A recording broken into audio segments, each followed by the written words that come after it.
이번 주는 참 기쁜 한 주간이었던 것 같습니다. 참 하루가 정말 24시간을 알차게 보낸 일주일이지 않았나. 오늘은 정말 알찬 것 같습니다. 아침에 새벽에 일찍 눈을 떠 일어나 함께 기도하며 말씀으로 시작하여 또 하루를 찬양과 기도와 말씀으로 마무리하는 그 삶이 뭐랄까요, 저에게도 좀 약간 낯선 그런 환경이기도 하지만 참 감사한 한 주간이었던 것 같습니다. 오늘 우리가 이 예배를 통하여 하나님을 만나고 이 예배를 통하여 우리의 나약함과 우리의 부족함과 우리의 연약함이 인정되어져서 오직 하나님만 바라보는 그런 예배가 되기를 원합니다. 우리 함께 이 찬양을 통해서 주님 앞으로 나아가기 원합니다. 왕이신 예수님, 주님을 제 마음속에 모십니다. 예수 우리 왕이여, 예수 우리 왕이여, 이곳에 오소서. 보좌로 주여 임하사 찬양을 받아 주소서. 예수 우리 왕이여, 예수 우리 왕이여, 이곳에 오소서. 보좌로 주여 임하사 찬양을 받아 주소서. 주님을 찬양하오니 주님을 경배하오니 왕이신 예수여 오셔서 좌정하사 다스리소서. 예수 우리 왕이여, 예수 우리 왕이여, 이곳에 오소서. 이곳에 오소서. 보좌로 주여 임하사 찬양을 받아 주소서. 주님을 찬양하오니 주님을 찬양하 주님을 경배하오니 주님을 경배하오니 왕이신 예수여 오셔서 좌정하사 다스리소서. 우리의 고백이 되기를 원합니다. 예수 우리 왕이여, 예수 우리 왕이여, 내 삶에 오소서. 내 삶에 오소서. 보좌로 주여 임하사 찬양을 받아 주소서. 주님을 찬양하오니 주님을 찬양하오 주님을 경배합니다. 주님을 경배하오니 왕이신 예수여 오셔서 좌정하사 다스리소. 주님을 찬양하오니 주님을 경배하오니 주님을 찬양하오니 주님을 경배하오니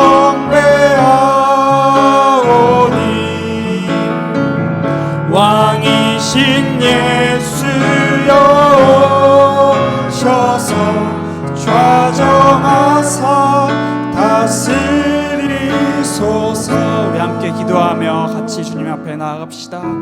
주님이 예배가 오직 주님께만 드리는 예배가 될 수 있도록, 오직 주님만 바라보는 예배가 될 수 있도록, 오직 주님만 의지하는 예배가 될 수 있도록, 오직 주님의 이름만 영광 돌리는 예배가 될 수 있도록 주님께서 우리의 마음과 우리의 입술의 고백을 인도하여 주시옵소서.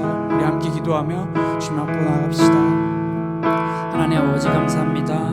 우리가 중요한 이 예배 가운데 하나님을 만나는 이 예배 가운데 나와왔습니다. 주님 이 시간 하나님을 경외하기로 합니다.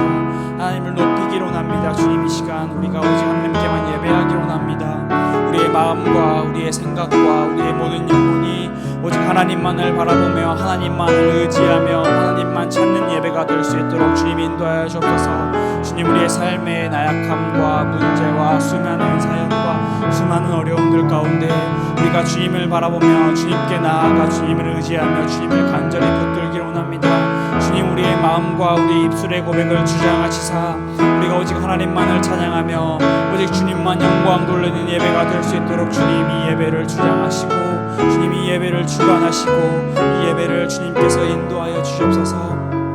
우리가 이 시간 오직 주님만을 바라보기로 합니다. 이 시간 오직 주님만 예배하기로 합니다. 우리에게는 다 사연이란 게 있습니다. 근데 그 사연을 바라보다 보면 하나님을 바라보지 못하고 참 하나님을 놓칠 때가 참 많은 것 같습니다. 참 그런 순간순간마다 다시 어디로 돌아가야 할지, 다시 어디에 내가 방향을 맞추고 살아가야 할까라는 고민과 궁금증을 참 많이 자아내는데요. 성경을 보고 말씀을 다시 보면 참 감사하게도 어떠한 큰 힘을 얻게 되는 것 같습니다.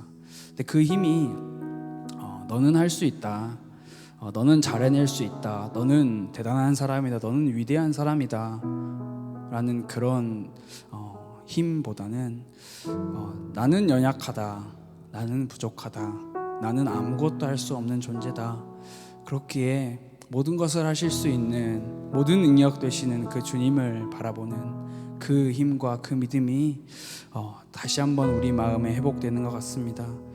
이 시간 함께 찬양을 계속해서 하려고 하는데요. 처음 함께 나누는 찬양입니다.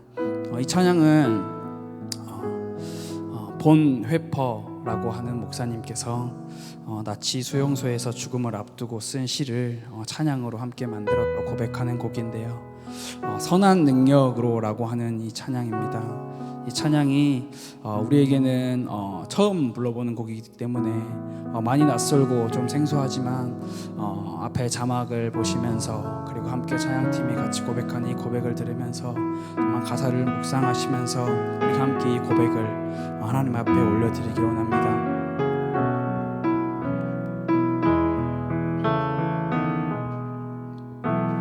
선한 힘에 고요히 감싸여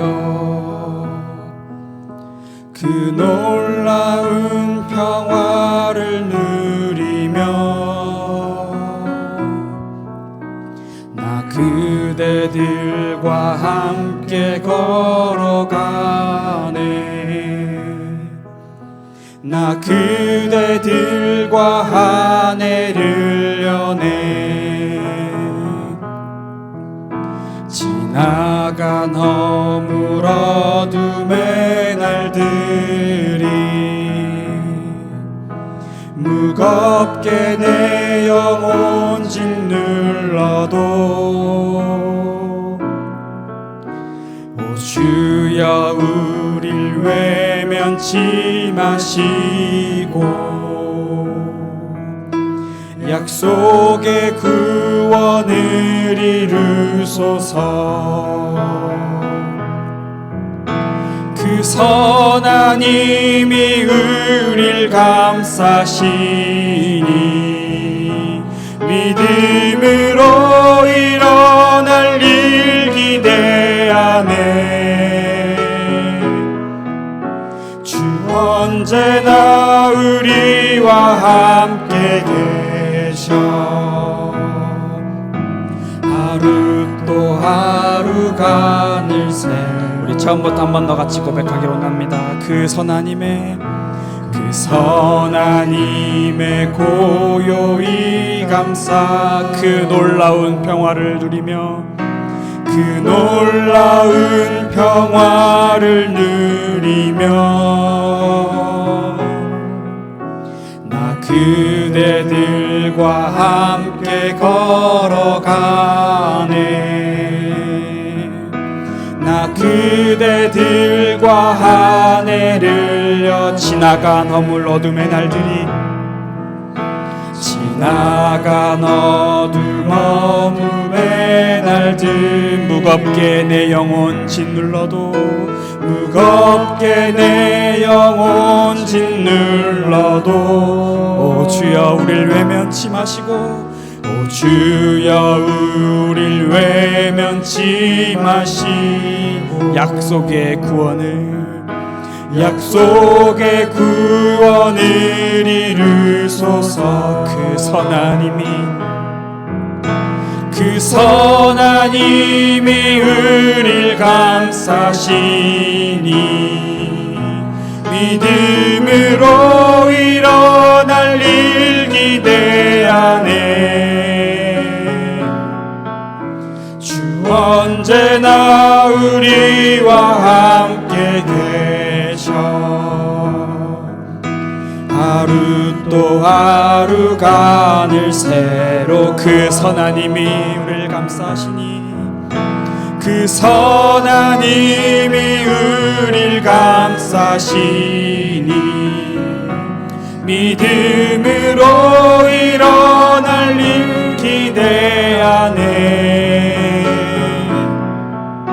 주 언제나 우리와 함께 계셔. 하루 또 하루가 늘 새로워. 찬양 가사를 다시 한번 같이 묵상하기로 합니다. 자막을 띄워주셨으면 좋겠고요. 그 선한 힘에 고요히 감싸여 그 놀라운 평화를 누리며 나 그대들과 함께 걸어가네.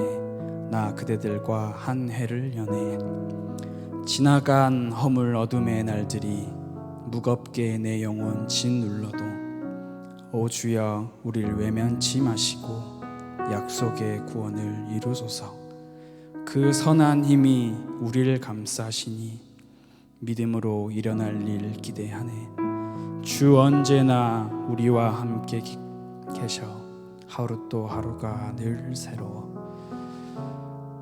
우리가 살아가는 우리의 삶 가운데 하나님의 선한 힘이 우리를 인도하시고 하나님의 그 선하신 능력이 우리를 감싸실 줄 믿습니다. 우리가 다시 한번 이 찬양을 고백할 때 하나님께서 우리의 삶에 우리의 인생에 행하실 그 일을 믿음으로 기대하며 다시 한번 고백하기로 합니다. 우리의 힘으로 살아가는 것이 아니라 하나님께서 우리에게 함께 하시기 때문에 우리의 삶이 매일매일이 새로운 그날이 될 줄을 함께 고백하기로 합니다.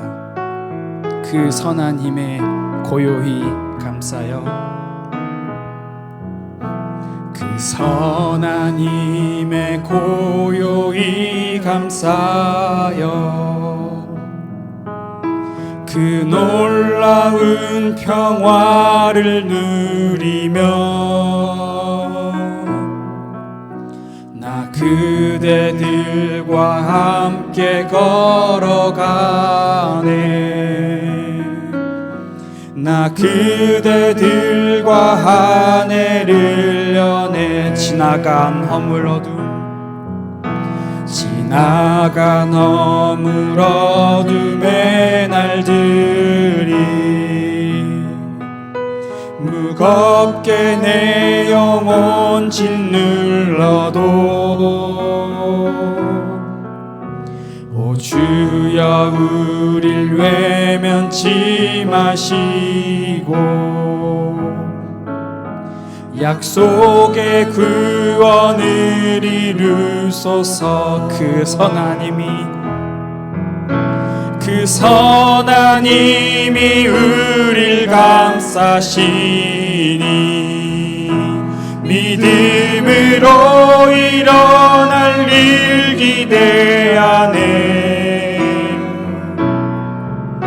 주 언제나 우리와 함께 계셔. 하루 또 하루. 이번에는 3절 4절로 함께 고백합니다. 주께서 밝히신 작은 촛불이 어둠을 헤치고 타오르네. 그 빛에 우리 모두 하나 되어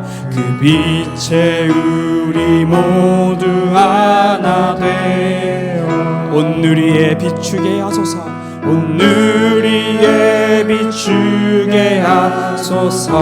이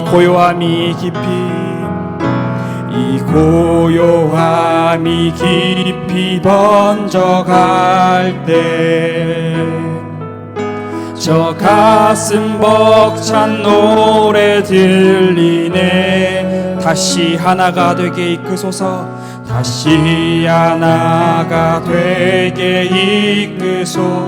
당신의 빛이 빛나는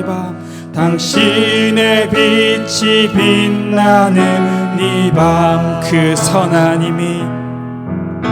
그 선하님이 우릴 감싸시니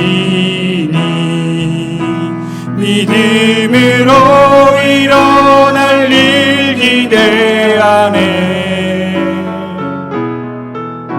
주 언제나 우리와 함께 계셔. 하루 또 하루가 늘새 그 선하님이 우릴 감싸시니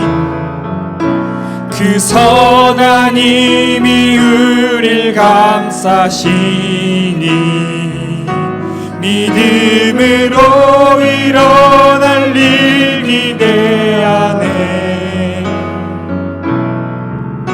주 언제나 우리와 함께 계셔. 하루 또 하루가 늘 새로워. 우리 시간 함께 기도하며 주님 앞으로 나아갑시다. 우리의 힘과 우리의 능력과 우리의 그 어떠한 수단으로도 우리가 하나님 없이는 살아갈 수 없는 존재임을 고백하기로 합니다. 우리의 삶을 인도하시고 감싸고 계시는 그 하나님의 선한 힘을 의지하기로 합니다.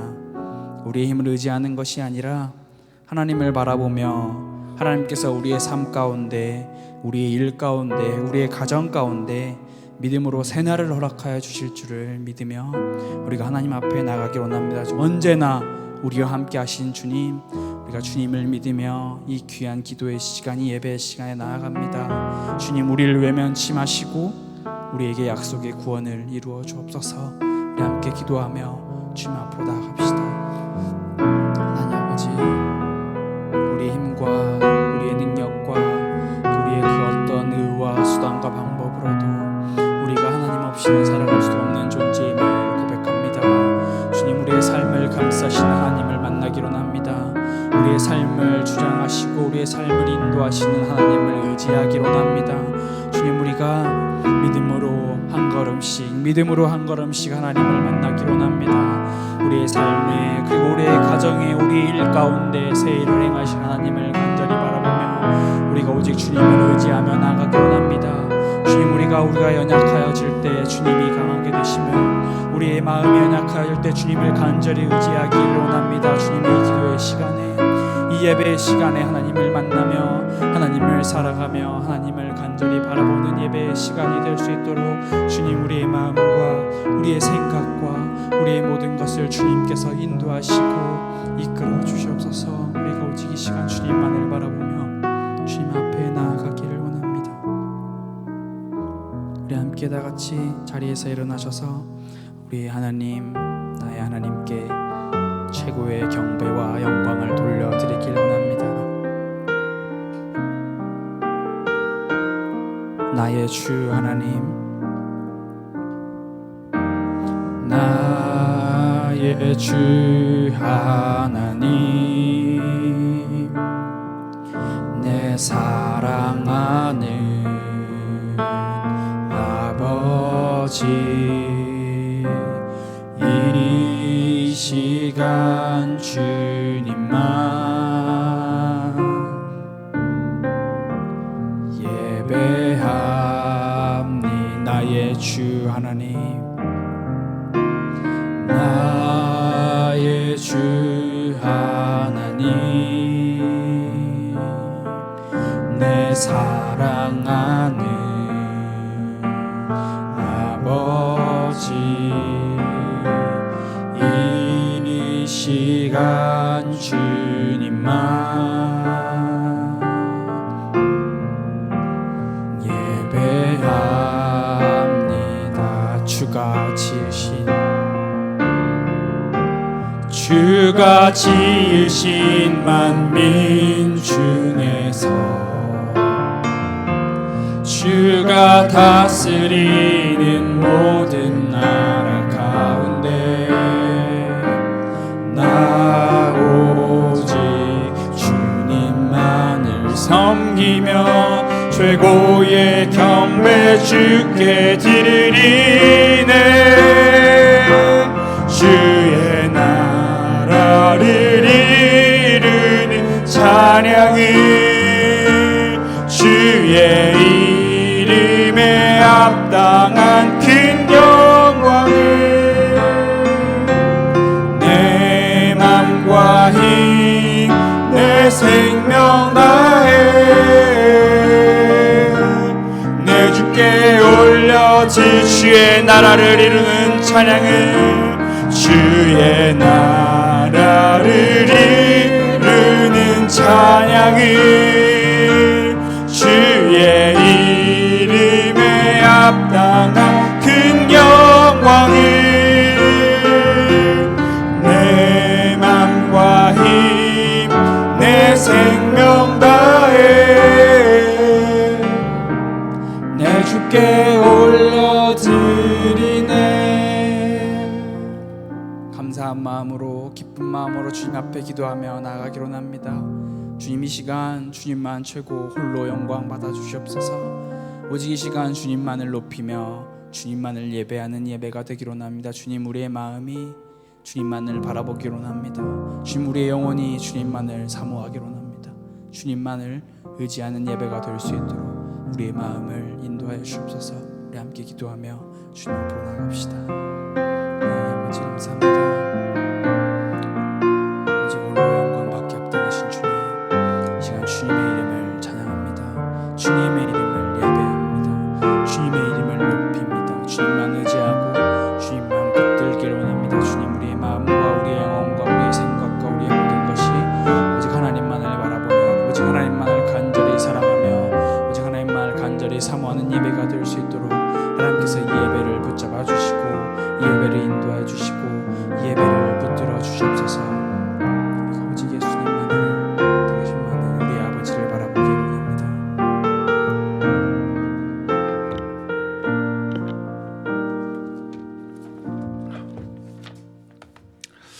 전도서 7장입니다. 전도서 7장 1절에서 14절 말씀, 제가 한 절, 여러분이 한 절 교독하겠습니다. 전도서 7장 954페이지에 있습니다. 제 성경으로는 1절에서 14절 말씀. 좋은 이름이 좋은 기름보다 낫고 죽는 날이 출생하는 날보다 나으며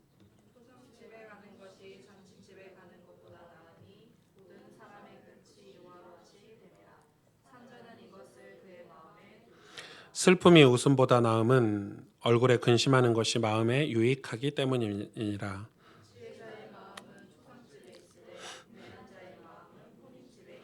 지혜로운 사람의 책망을 듣는 것이 우매한 자들의 노래를 듣는 것보다 나으니라.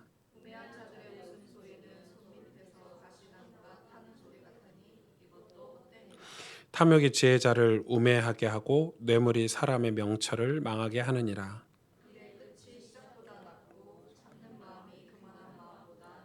급한 마음으로 노를 바라지 말라. 노는 우매한 자들의 품에 머무름이니라.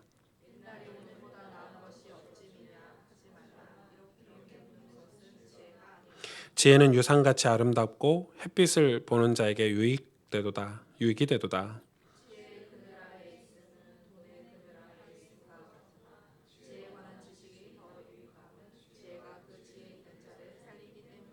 하나님께서 행하시는 일을 보라. 하나님께서 굽게 하신 것을 누가 능히 곱게 하겠느냐. 기뻐하고 공고한 날에는 되돌아 보아라. 이 두 가지를 하나님이 병행하게 하사 사람이 그의 장래일을 능히 하려 알지 못하게 하셨느니라. 아멘. 네, 이렇게 특별 새벽 집회가 있는 주간은 이 다른 예배들이 조금 영향을 받는 것 같고요. 이 많은 성도님들이 주일 설교를 들을 시간이 없는 거죠. 매일 새벽에 말씀을 받으니까 이렇게 이 무슨 말씀을 묵상을 해야 될지 모르겠다고 저한테 연락 오신 분도 계세요. 네, 뭐 아무 말씀이나 그래도 우리 새벽 집회 말씀 뭐 이렇게 간단한 말씀드렸지만 쉽게 이렇게 소화하기 어려운 말씀들이었기 때문에 좀 두고두고 곱씹어야 되는 그런 말씀이었고 또 이 중요한 이 금요 예배 때 우리가 이 전도서 말씀을 가지고 또 새 힘을 얻기를 원하고 또 우리 삶이 바르게 갈 수 있는 그런 길라잡이가 되는 그런 시간이기를 원합니다. 이 전도서 말씀이 솔로몬의 말씀이기 때문에 여러분 그 배경 설명을 제가 계속하는 이유는 뭐든지 배경이 진짜 중요해요. 예를 들어서 저 사람이 저렇게 말하고 행동하는데 이유가 다 있거든요. 다 이유가 있어요. 이유가 있고 배경이 있고 이제 그걸 모르면은 물론 이제 피곤해서 우리가 그것까지 다 파악해가지고 모든 인간관계를 그렇게 할 수는 없지만 그래도 이제 중요한 사람들이라면 그런 게 이해가 되면 저 사람이 왜 저렇게 행동을 하고 저렇게 말하는지 우리가 알 수 있겠죠. 배경이라는 게 있으면. 그게 없으면 이제 오해를 하기 시작하고 인간관계가 되게 힘들 수 있겠죠. 그런 부분이 사람마다 조금 다 있는 것 같아요. 뭐 예를 들어서 뭐 저만 해도 저는 이제 저의 어떤 성격이나 이제 저의 성격의 장단점을 분명히 이제 파악을 하고 있기 때문에 그런 부분들이 제 목회에 어떤 드러나는 게 어쩔 수 없이 드러나도 나겠고 또 그걸 수습하는 것도 굉장히 힘이 들고 이거 왜 했을까 뭐 이런 것도 많고 그런 부분들도 되게 많거든요. 그래서 사람의 배경을 이해하는 거는 굉장히 좀 중요한 것 같아요. 예를 들어서 이 교회라는 곳은 특히 더 그러는 거죠.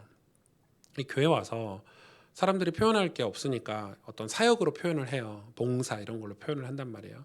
자기를 드러내고 표현을 해야 되는데 그게 없으니까 이제 그런 걸로 이제 이 교회라는 곳은 돌아가죠.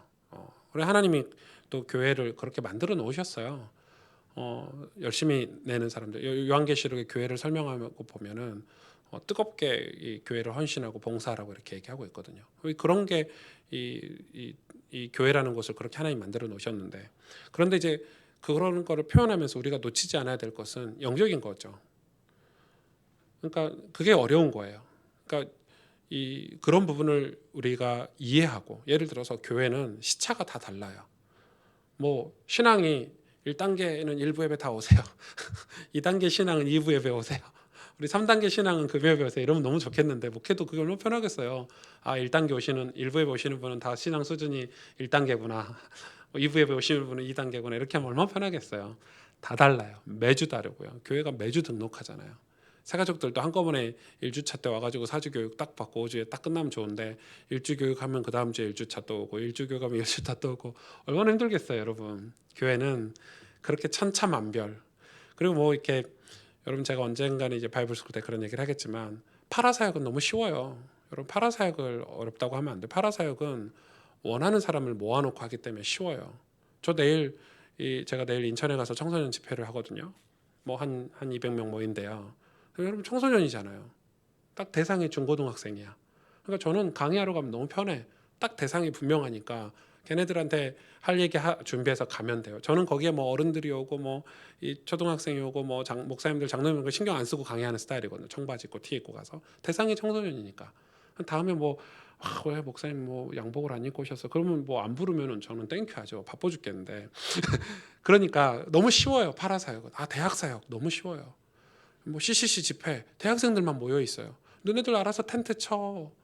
너네들 알아서 밥해 먹어. 메시지 시간에만 모여. 이 대학. 그러니까 몇만 명이 모여도 쉬운 거예요. 그런데 여러분 교회는 100명이 모여도 힘들어요.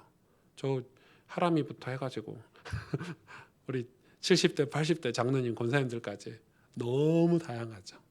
그리고 새신자도 있죠. 신앙이 좋은 사람도 있죠. 왜냐면 뭐 CCC 집회 뭐 이러면 신앙 원해서 본인들이 돈 내고 오니까 얼마나 쉬워요. 사역이. 마음에 안 들면 안 가면 되고. 교회는 그게 아니잖아요. 그래서 우리가 사역을 하다 보면 이 하나님이 그 오늘 아침에도 새벽 집회 때 말씀했지만 우리 보고 이제 양이라는 거죠.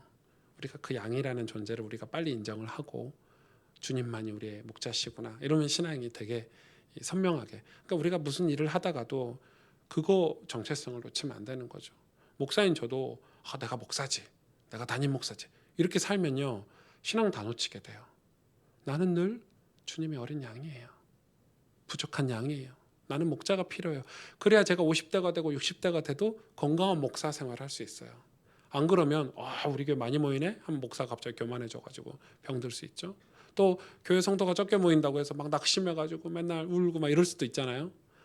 그런데 내 정체성은 뭐냐면 나는 주님의 종이에요. 나는 하나님께 사랑받고 있는 하나님 자녀예요. 그러니까 여러분 그걸 안 놓치고 있다면 우리가 사실 무슨 일을 해도 상관없는 거예요. 근데 그런 거가 교회가 되게 어려운 지점이고 그렇다 보니 배경을 이해 안 할 수 있죠. 저희 교회 새 가족이 오셨는데 저분이 왜 저렇게 행동하시지? 알고 보면 그렇구나 이렇게 되는 게 되게 많아요. 저는 그게 되게 많아요. 목사니까. 저는 저희 교회 이렇게 오시고 저하고 함께 신앙생활 하시면 항상 그 부분을 봐요. 목사는 이면을 늘 봐야 돼요. 그래 우리 집사님 그러면 이면 가족 상황은 어떻고 어떻게 신앙생활 해오셨고 그럼 이해가 돼요. 저분이 하는 말이 막 독하게 말을 해도 마음은 안 그러시구나. 또 어떤 분들은 막 열심히 하는 것 같은데 조심해야 되겠구나. 저분은 일 시키면 안 되겠구나. 이런 것도 있어요. 왜냐하면 그 이면을 보기 때문에. 똑같은 거죠. 여러분 오늘 이 솔로몬의 전도서는 우리가 굉장히 중요한 게 뭐냐면 솔로몬이라는 인물을 정확히 파악을 해야 돼요. 솔로몬은 제가 뭐 이렇게 늘 배경 설명하니까 여러분 이제 어느 정도 익숙해지셨겠지만은 이 다윗 왕의 그 모든 것을 그대로 물려받아 가지고 대단한 인물이 됐어요. 근데 솔로몬이 어떤 인물이에요? 오늘 제가 솔로몬 얘기를 좀 할 거거든요. 솔로몬이 어떤 인물이냐면 이 왕권을 그대로 물려받을 수 있는 인물이에요? 아니에요. 왜냐하면 첩을 통해서 낳은 아들이에요. 솔로몬 이후에 정통, 여러분 지금도 우리는 정통을 따지는데 조선시대만 해도 정통 얼마나 따져요. 여러분 조선시대 이 정통 따져가지고 왕조 가문을 이으려고 얼마나 피적인 싸움을 했어요. 심지어는 그 가문을 이으려고 저기 산에 가가지고 바보 같은 애 데려다가 그 철종인가요? 조선시대 역사는 잘 몰라가지고 얼마나 근데 그 옛날에 다윗 시대 그 정통 가문의 정통이건 뭐 말로 다 할 수 없죠. 그러니까 이 다윗의 자녀 중에 솔로몬 어떤 존재예요? 첩에 그것도 이상한 짓을 해가지고 낳은 아들이에요. 여기가 왕권을 물려받는다고 생각해 보세요. 그런데 그 당시에 왕의 조건 중에 하나가 뭐냐면 그 당시에 왕의 조건 중에 하나가 왕이 무슨 역할을 같이 도맡아서 했냐면 이 법관의 역할을 도맡아서 했어요. 그 당시에 왕은 법관의 역할을 도맡아서 한 거예요. 그러니까 현명한 그 법적인 왜냐하면 법원이 따로 있지 않았기 때문에 왕이 그 일까지 한 거예요. 그러니까 이제 솔로몬이 왕이 됐어요. 근데 왕이 됐는데 사람들이 자기를 지지하겠어요? 지지 안 하죠. 정통이 아닌 거예요. 야, 쟤 뭐냐? 왜 쟤가 왕이 됐어? 사람들이 다 아니고 이렇게 쳐다본 거죠. 저 첩의 자식 뭐 이렇게 된 거예요. 그러니까 그 형제들도 다 솔로몬을 미워했고 뭐 반역 일으키고 막 난리가 아니었죠. 어찌됐든 왕이 됐어. 솔로몬이 왕이 됐는데 너무 두려운 거야. 왜? 뭐가 필요하냐? 지혜가 필요한 거야. 무슨 지혜냐? 여러분 지금 성경에서 얘기하는 지혜, 지금 솔로몬이 얘기하는 지혜가 뭐냐면 솔로몬은 처음에는 이 지혜를 생각을 안 했고 자기가 무슨 지혜가 필요하냐면 법관으로서 잘할 수 있는 지혜가 필요했던 거예요. 그래서 솔로몬이 하나님께 기도했죠. 뭐 했어요? 1,000번제를 드렸어요. 그거 얻으려고 1,000번제를 드렸어요. 1,000번 여러분 1,000번제 말이 1,000번제지 1,000번의 예물을 드린 거니까 하나님께 제사를 예배를 1,000번을 드린 거예요. 어떤 소원을 위해서. 그게 이제 뭐 한국 교회 잘못 들어가지고 1,000번제 헌금하면은 뭐 이루어진다 뭐 이런 식으로 하고 있는 분들 많은데 아무튼 1,000번제라는 걸 했어요. 해가지고 하나님 너무 기특하고 예쁘니까 솔로몬에게 네가 원하는 게 무엇이냐? 솔로몬이 그때 돈입니다. 권력입니다. 저 같으면 지혜는 일단 둘째치고 뭐 어떻게 돈부터 좀 주세요. 뭐 이렇게 했으면 좋았을 텐데 솔로몬이 그래도 그때는 은혜를 받을 때라. 그때는 초기 때 이제 막 왕권을 물려받아서 막 두렵고 떨림으로 하나님 아니면 뭐 의지할 데가 없는 그런 첩의 자식이 왕권을 이어받아가지고 그러니까 그때 하나님께 이렇게 기도했어요. 하나님 저 지혜 주세요. 백성들을 뭐라고 어떤 지혜라고 분명히 요구를 했죠. 지혜도 종류에 이 백성들을 잘 다스릴 수 있는 잘 재판할 수 있는 지혜를 주세요라고 구체적으로 부탁을. 하나님이 참 기특하다. 네가 정확하게 내게 간구할 제목이 정확하구나. 바로 응답하셨죠. 그래서 그 지혜를 받은 첫 번째 사건 여러분 아시죠? 두 부인이 아이 하나를 데리고 오는 거예요. 그 유명한 사건 아니에요. 그게 첫 번째 재판이에요. 왜 그게 중요한 줄 아세요? 그것 때문에 전역에 소문이 났어요. 한 방에 제압을 했어요. 왔는데 서로 자기 아이라는 거예요. 우리 하람이 같은 애를 데리고 와가지고 하람이 엄마하고 뭐 누구 할까요? 뭐 주은 전사가 온 거예요. 와가지고 서로 자기 애기다고 이제 재판을 해달라고 하는 거예요. 여러분 같으면 어떡 하겠어요? 뭐 심리 상태를 봐야 되나? 제가 진심을 말하는 것 같고 제가 진심. 근데 원래 가짜가 진짜 같거든요. 더 열심히 하니까 가짜가. 그래서 솔로몬이 한 방에 해결하죠. 하나님 주신 지혜로 그 아이를 하람이를 반쪽 쪼개라 이렇게 된 거예요. 주은이는 지혜기가 아니니까 좋은 합당한 지혜입니다. 그러면서 박수치고 그렇게 하십시오 이렇게 한 건데 진짜 엄마는 어떻게 되죠? 이 아이를 저 여인에게 주십시오. 왜? 진짜 엄마니까. 그게 이제 첫 번째 사건이었어요. 그 사건을 통해서 그 인정하지 않던 솔로몬을 진짜 왕으로 인정하지 않던 모든 신하들과 부족들이 그 사건 하나로 다 인정하게 된 거예요. 아, 하나님 지혜를 주셨구나. 그게 이제 솔로몬이 왕이 된. 근데 이제 솔로몬이 그 지혜로 인해서 얼마나 많은 재판을 했겠어요. 그래서 전 세계 나라가 왜냐하면 그 당시에는 그런 제도라든지 그런 법적인 제도가 전무하던데 그냥 왕이 다 해야 되던 시기이기 때문에 그게 이제 솔로몬이 지혜를 노래를 부른 거예요. 근데 그 지혜가 언제 다 사라졌죠? 여자들 때문에 다 사라졌죠. 탐욕, 음란, 탐심 이것 때문에 그 지혜가 노년 때는 다 사라졌어요. 하나님 주신 지혜를 쓰질 않았어요. 사실 그 지혜의 끝은 뭐죠? 구원이죠. 백성을 구원으로 인도하고 백성을 예수님께로 인도하는 지혜였는데 그 지혜를 어디다만 사용했어요? 돈 벌고 뭐 강력한 나라를 이루기 위해서만 사용했기 때문에 솔로몬의 이 전도서는 계속해서 지혜를 얘기를 하는 거예요. 그래서 솔로몬이 지혜 노래를 부르는 거예요. 왜냐하면 자기가 하나님 주신 지혜를 옳게 바르게 쓰질 못했기 때문에. 저는 그렇게 생각해요. 우리가 신앙생활 하면서 우리는 이 지혜가 얼마나 중요하다는 걸 알아야 돼요. 근데 이 지혜가 뭘 이야기하죠? 13절에 보니까 하나님께서 행하시는 일을 보라. 지금 이 지혜는 어떤 지혜냐면 하나님께서 행하시는 일을 보는 게 지혜예요. 여러분 이 지혜가 우리를 살리는데 지혜가 지혜 있는 자를 살린다고 그러죠. 솔로몬이. 그래서 하나님께서 행하시는 일을 보는 걸 지혜라고 지금 솔로몬은 오늘 본문에 정의를 하고 있어요. 여러분 하나님께서 행하시는 거 보는 게 지혜래요. 그럼 그게 어떻게 돼요? 여러분 지혜가 완전 다르죠. 똑똑한 게 지혜인 줄 알았는데 되게 잘난 체 하는 게 지혜인 줄 알았는데 하나님께서 행하시는 일을 보는 게 지혜래요. 그러니까 솔로몬은 그게 평생 한이 됐어요. 왜? 그걸 못 봤어요. 하나님이 행하시는 걸 못 봤어요. 왜? 자기가 잘났거든. 자기가 최고의 지혜가였고 전 세계를 통치할 만큼 모든 걸 다 갖추고 있었기 때문에 하나님이 행하신다는 개념이 사라져 버렸어요. 자기 왕궁에서, 자기 인생에서. 여러분 이게 되게 역설적이잖아요. 목사도 그렇거든요. 여러분 제가 이제 개척한 지 5년 됐어요. 저는 죽겠어요. 저는 힘들고 어려운데 너무 힘이 드는데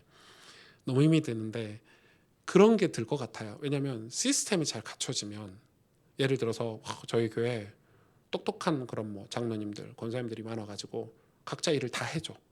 뭐 이렇게 제가 못하는 일을 딱 시스템을 만들어서 딱 해줘. 보통 교회들은 그러면 성장한다고 하죠. 교회가 성장을 했어요. 막 100명, 1000명, 10,000명 급성장을 해가지고 교회가 사회적 영향을 끼쳐서 제가 비서도 있고 제 운전기사도 있고 저는 요즘 진짜 정말 소원이 저 대신 누가 운전해 줬으면 좋겠다. 너무 졸려요 운전할 때 사회가로 다닐 때. 하여튼 뭐 있고 뭐 탁탁탁탁탁 하는 뭐 시스템이 다 갖춰졌다고 생각해 보세요. 그럼 하나님 필요 없을 것 같아요 교회. 안 그러겠어요? 매주 등록을 뭐 이 분당에 있는 모 교회는 한 주에 100명씩 등록한대요. 매주. 그러니까 한 주에 100명씩 등록해? 계산 나오죠. 한 달에 400명이 등록하고 1년에 5,000명씩 등록하는 건데 가능할까? 근데 그게 그런 교회가 있대요. 어떻게 한 주에 100명씩 등록하지? 그럼 100명이 등록하면 새가족분은 어떻게 해야 되죠? 그 교회는 새가족 그 개인 양육을 하는 사람만 100명이 있대요. 주일에. 그러니까 시스템이 얼마나 잘 돼 있겠어요. 그러니까 그러면 제 생각에 만약에 그러면 제가 엎드려 기도할까? 제가 눈물로 하나님을 찾을까? 이런 생각이 들더라고요. 하나님 행하시는 일을 우리가 보려고 할까? 정말 예수님을 우리가 높이고 의존하고 성도들로 하여금 예수 그리스도를 바라보게 할까? 참 쉽지는 않겠다. 쉽지는 않겠다 이런 생각. 그러면 우리가 계속 이런 상태로 그냥 늘 예수님께 눈물 흘리고 막 의존하고 이런 상태로 계속 있어야 되냐? 그건 아니죠. 저는 오늘 이 본문을 읽으면서 이거는 우리 개인에게 적용되는 메시지인데 지극히 여러분 우리는 지혜가 필요해요. 사람은 지혜가 필요해요. 오늘 뭐라고 얘기하냐면 어떤 지혜라고 이제 내 파트로 얘기하죠. 좋은 이름이 좋은 기름보다 낫고 죽는 날이 출생하는 날보다 낫다. 초상집에 가는 것이 2절에 보니까 잔치집에 가는 것보다 낫다. 말이 돼요? 잔치집 가는 게 훨씬 좋잖아요 우리는. 근데 초상집 가는 게 훨씬 낫대요. 지금 솔로몬이 이야기하는 지혜를 얘기하는 거예요. 죽음 앞에서 죽음을 생각하지 않은 것은 지혜자가 아니라는 거예요. 우리 인생의 끝을 보고 가지 않으면 그건 지혜가 아니라는 거예요. 여러분 인생을 판단할 때 여러분 인생을 뭐든 어떤 판단을 할 때 우리가 죽음이라는 거를 하나님 앞에 서야 된다는 사실을 우리가 이 기준으로 두고 뭐든지 판단하신다면 우리 인생은 굉장히 올바른 판단을 할 수 있을 거예요. 내가 지금 이 부분을 저항해야 돼? 아니면은 같이 해야 돼? 이것도요. 죽음 앞에서 하나님 앞에서라는 기준을 가지고 판단한다면 그건 굉장히 좋은 지혜가 될 거고요. 5절에서 7절에 보니까 노래도 좋고 웃음소리도 좋고 탐욕도 좋으나 그런 것은 지혜가 아니라는 거예요. 지혜는 뭐예요? 책망을 듣는 거래요. 여러분 이건 당연한 거죠. 이 5절, 6절, 7절에는 책망 듣는 거가 좋은 거래요. 노래하는 것보다 좋은 거래요. 우리는 책망 듣기를 싫어하는 민족이거든요. 여러분 대한민국 사람들은 이 책망 듣는 걸 별로 좋아하지 않아요. 왜냐하면 충고를 받는 거를 굉장히 기분 나빠하는 민족 중에 하나예요. 저도 그러니까. 그래서 대한민국은 굉장히 좋은 단계를 가지 못한다고 저는 생각해요. 충고 듣는 걸 너무 자존심 상해요. 상처죠. 상처가 너무 많은 민족이에요. 너무 많아요. 그래서 이게 옳은데 그걸 선택 못해요. 전 전라도 사람이잖아요.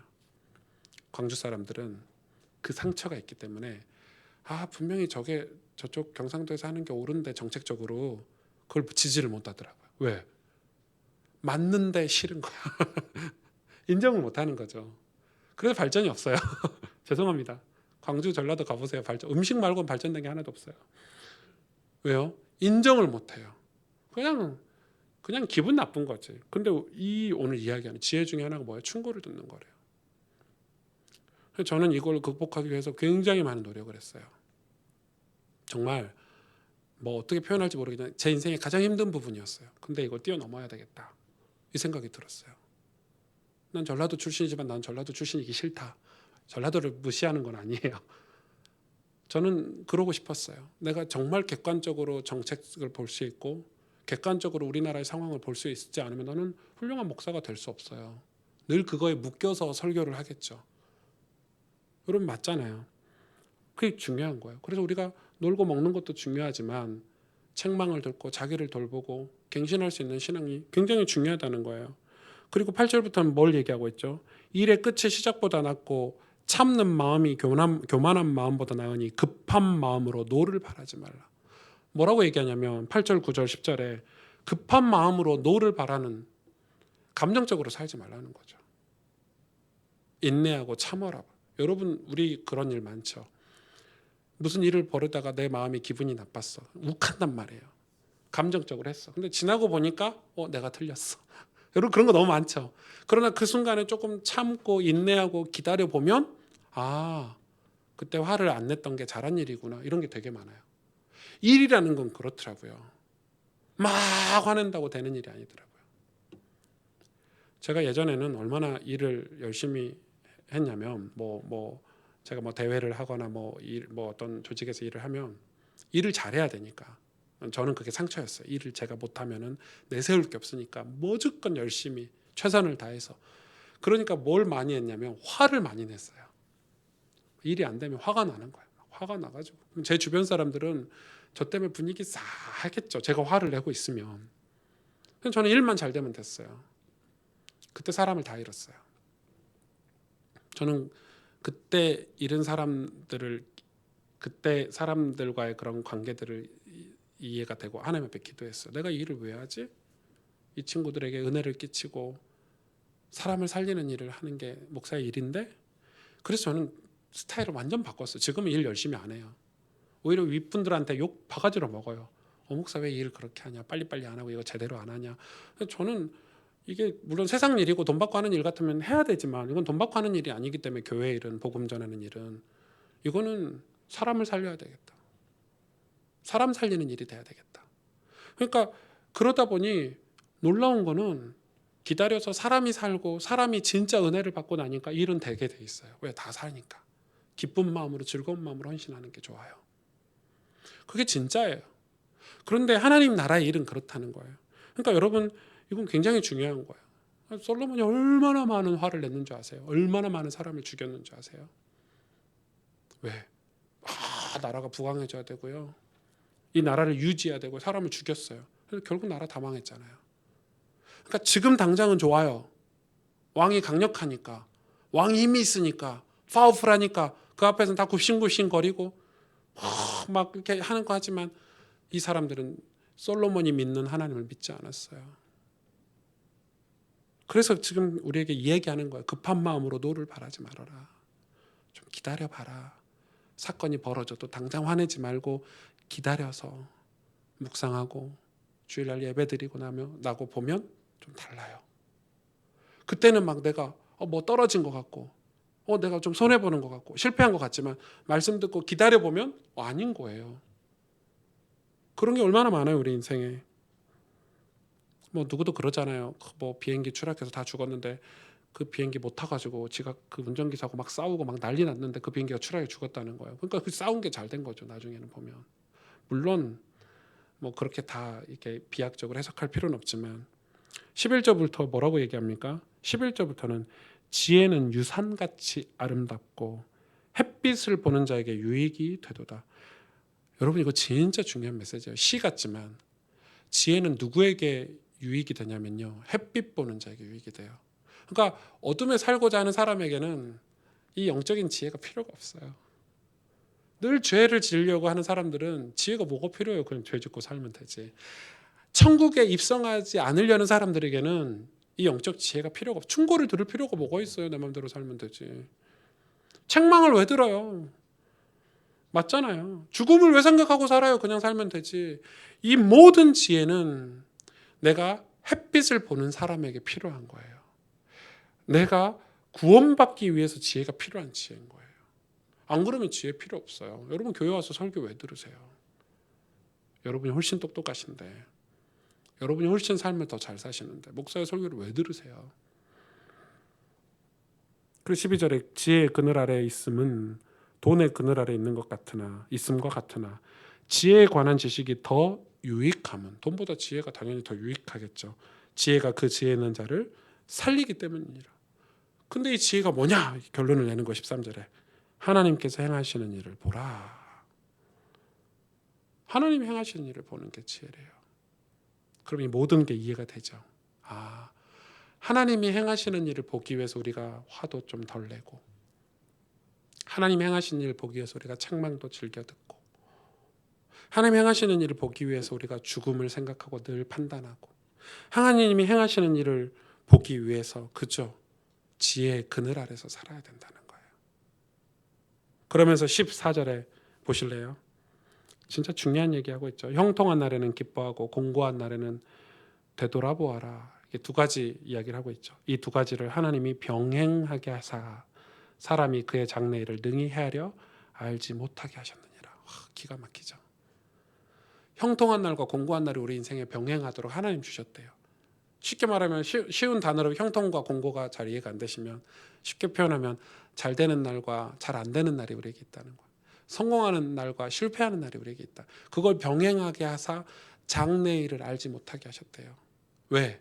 그게 하나님 섭리인 거예요. 그래야 하나님의 지혜로 하나님이 행하시는 일을 늘 기대하고 소망하고 기도하고 간구하면서 살도록, 그게 하나님이 우리를 버리신 게 아닌 거예요. 우리 인류를 버리신 게 아니에요. 우리는 늘 성공만 하고 형통만 있으면은 그게 하나님이 함께 하신다고 생각하는데 그건 하나님이 함께 하시는 게 아니더라고요. 늘 형통만 하면 그건 하나님이 함께 하시는 것 같은데 그렇지 않더라고요. 공고한 날과 형통이 같이 있는 거예요.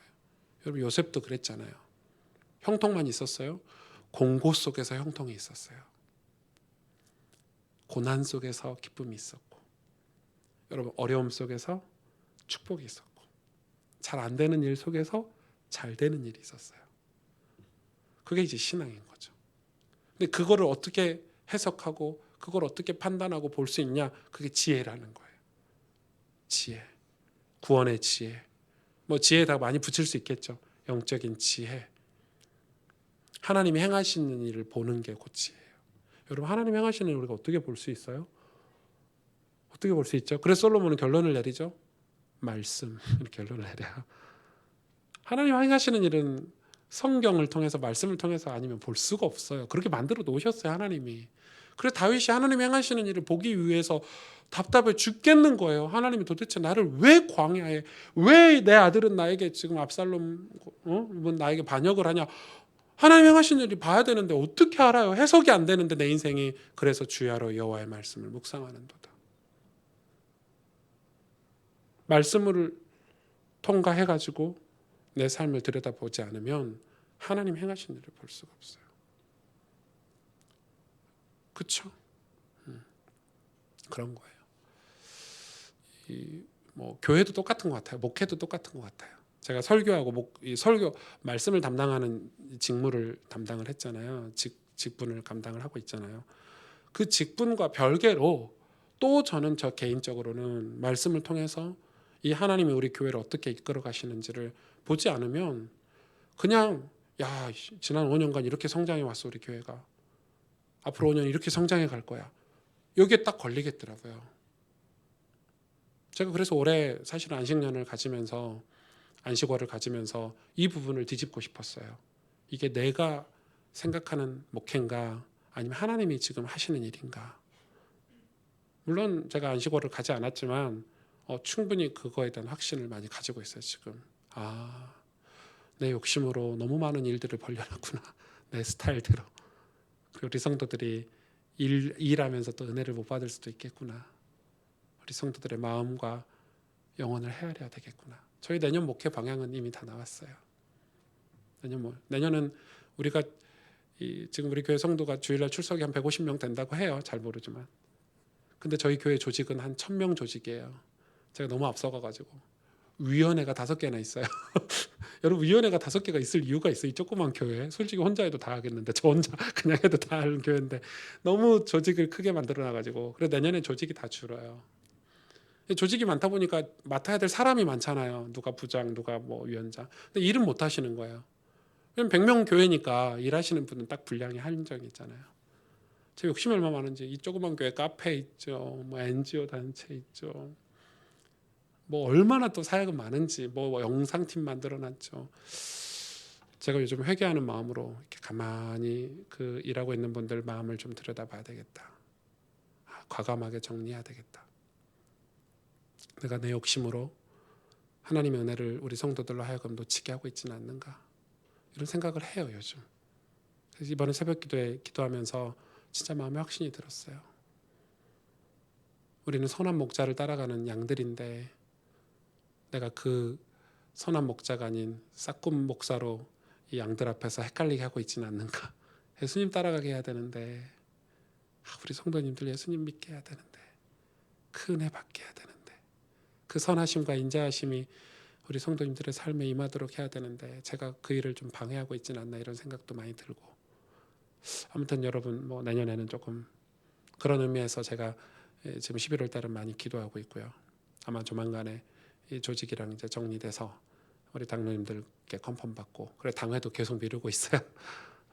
아마 되게 심플한 내년에 사역 조직이 될 것 같고, 사실 사역 행정 이런 것보다 내년에는 더 개인 사역에 집중을 하려고 해요. 많은 성도들이 모여서 기도하게 만들고, 포럼하게 만들고, 또 1대1로 양육하게 만들고. 그게 사실 교회가, 행정은 뭐 5% 10% 갖고 돌아가잖아요. 저는 그걸 확장하면 교회가 이렇게 커질 줄 알고 욕심 많이 부렸는데 죄송한 마음도 많이 들고, 금요일 날 지금 제가 회개하는 자리는 아닌데, 네. 이 지혜를 이 솔로몬이 놓친 거를 묵상을 하다 보니까 저도 그런 우를 범하고 있지 않나 이런 생각이 들더라고요. 하나님이 지혜를 왜 주셨겠어 솔로몬에게? 이 백성을 하나님께로 인도하기 위해서, 죄악에서 벗어나고 세상에서 벗어나고 하나님 앞에 살도록 그 지혜를 사용하라고 주셨는데, 하나님 저에게도 그런 은혜를 주셨겠잖아요. 여러분에게도 그런 지혜를 주셨겠잖아요. 자꾸 죄와 사단은, 보이지 않는 영적인 존재는 우리를, 그 지혜를 잘못 쓰게 만드는 거예요. 하나님 앞에 우리의 달란트를 쓰고 우리의 재능을 쓰고 우리의 축복을 드려야 되는데, 우리 자꾸 구원받는 일에, 영원히 구원받는 일에 우리가 쓰임받는데, 마치 우리가 주일날 설교하겠지만 이번 주 설교의 결론이지만 우리가 유람선 같은 삶을 사는 거예요. 야, 우리끼리 좋아가지고 모여가지고 유람선 하는 거예요. 교회는 유람선이 되면 안 되고 구조선이 돼야 되잖아요. 사람들을 구조하는 구조선이 돼야 되는데 자꾸 유람선처럼 이렇게 가고 있는 거예요. 아, 그렇지. 이제 교회 개척하고 5년 됐는데 벌써 그런 약한 마음이 제 안에 있는데, 여러분 저를 위해서 기도를 많이 해주셔야 돼요. 여러분, 우리는 하나님이 행하시는 일을 볼 수 있어야 돼요. 그래서 우리 인생에는 형통한 날도 있고 공고한 날도 있는 거예요. 그래서요. 이 두 가지를 하나님 주셨어요. 우리 장래를 알지 못하게 하셨어요, 하나님이. 사실 무당들이 이야기하는 장래일은 올바른 장래일이 아니에요. 우리 미래를 어떻게 알아요? 우리가 내일 일도 모르는데, 솔직히 말해서. 여러분, 그래서 하나님 행하신 일을 보는 그 지혜를 가지기 위해서 우리는 이 네 가지, 그죠? 늘 죽음을 생각하고, 늘 책망을 귀 기울여서 듣고, 급한 마음으로 노를 바라는 게 아니라 참는, 한 번만 더 참는, 그래서 하나님이 무슨 일을 하시는지 보는, 그리고 늘 이 지혜의 그늘 아래서 사는 그런 삶을 살아야 우리가 지혜자가 될 수 있다고 오늘 성경은 얘기하고 있는 거죠. 같이 기도하겠습니다.